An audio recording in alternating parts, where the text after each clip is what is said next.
buying the iPhone 11 in 2026. Let's get on into the review. If you're thinking of buying the iPhone 11 in 2026, you might be making a big mistake.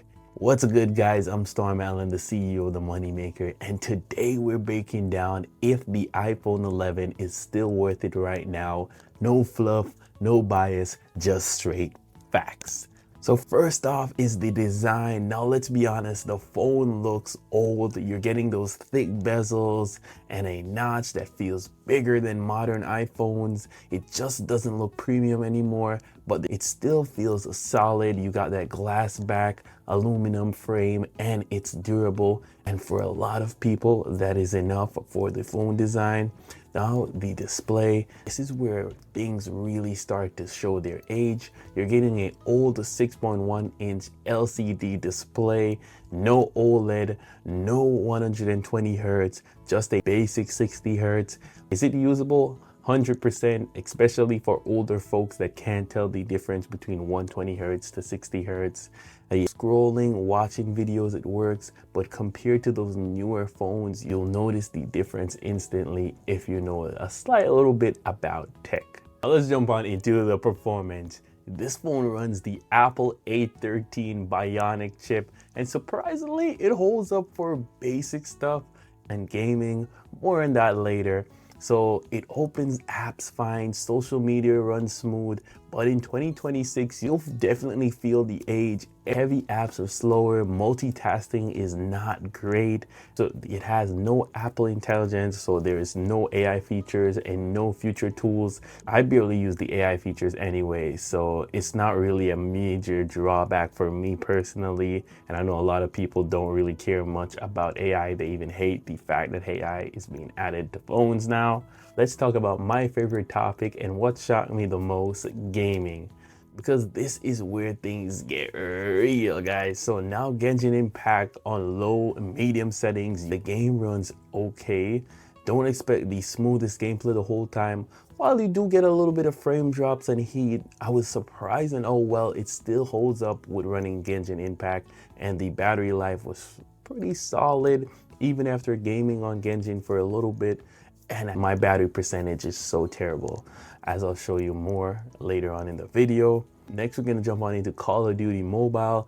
This runs better at medium to high settings. It's playable, but no high frame rate modes like the newer phones. Overall, for gaming, it works. But this is not a gaming phone anymore, but it's still a solid mid-range budget phone when it comes on into gaming. But guys, you also gotta remember, the price of these phones, how affordable they are. I might be telling y'all they bad, but just remember, this phone, the price has come down so much where you can find it on the reusable markets for cheap, dirt cheap prices.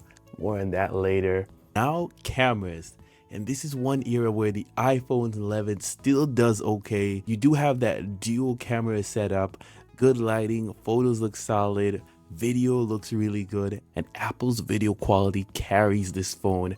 In low lights, it does struggle, and compared to the newer iPhone camera features, this is not even close. But if you're just a normal person that just want to take normal pictures and don't need all that fancy stuff, this works great and the camera still holds up. It's a solid camera. Next, we got the batteries on this iPhone, and this depends on one thing, the battery health. So we put the battery health to a test, running my iPhone at 100%, loading up intense apps like benchmarks, 8K videos, and also playing high graphics game, pushing the phone to the limit for 45 minutes straight, getting the battery down to 74%.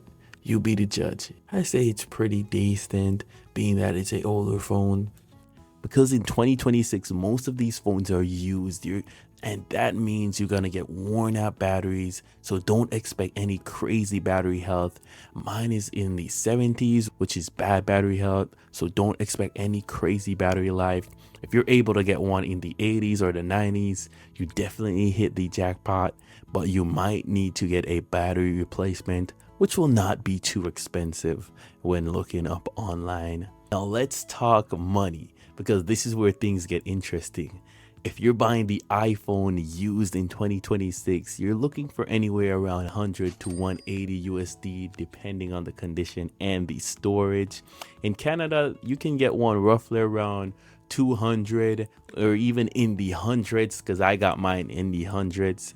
Where can you find these guys? You can find them Amazon Renewed, eBay, Facebook Marketplace, local sellers. I was able to find mine on Facebook Marketplace for a steal, guys. I think I paid around $120, and I still use it as a secondary camera in a lot of my videos where you can barely tell the difference compared to my iPhone 17 Pro Max. But just remember, guys, not every deal is a good deal. If the battery health is below 70, if the phone is heavily used and the shell is destroyed, that cheap price is not going to be worth it. But let's get on into a quick recap. Although the design is durable, it is very outdated. The display is basic. Performance is usable, but you can still see the age. Gaming is where I was impressed. You can still play high-level games on mid to low graphics. Camera is decent. The battery is a hit or miss unless you can find a good deal. But if you find that great deal, solid. Price, it's cheap. But remember, guys, don't get scammed out there. Be careful on who you're buying this phone from. Now, the real question is, should you buy the iPhone 11 in 2026? The phone is not for most people anymore, but it is for a specific type of user. If you just need something basic, if you're calling, texting, basic social media, no heavy apps or no gaming, or a phone for your mom or your grandma or Uncle Joe. Sorry, Uncle Joe. It's definitely a great buy. It's also good as a backup phone, a first-time phone for kids, or just something cheap to get by. If you want performance, better camera, AI features, this is not the move. And that's where something like the iPhone 17 Pro Max comes in. That phone is built for performance, gaming, content creation, and it has future-proof features. So if you want the best experience, that's the upgrade, even though an iPhone 17 Pro Max costs an arm and a leg. Final verdict, the iPhone 11 in 2026 is a budget last option phone. It works, but it's not something I would recommend as a main phone unless you're a kid or an elderly person.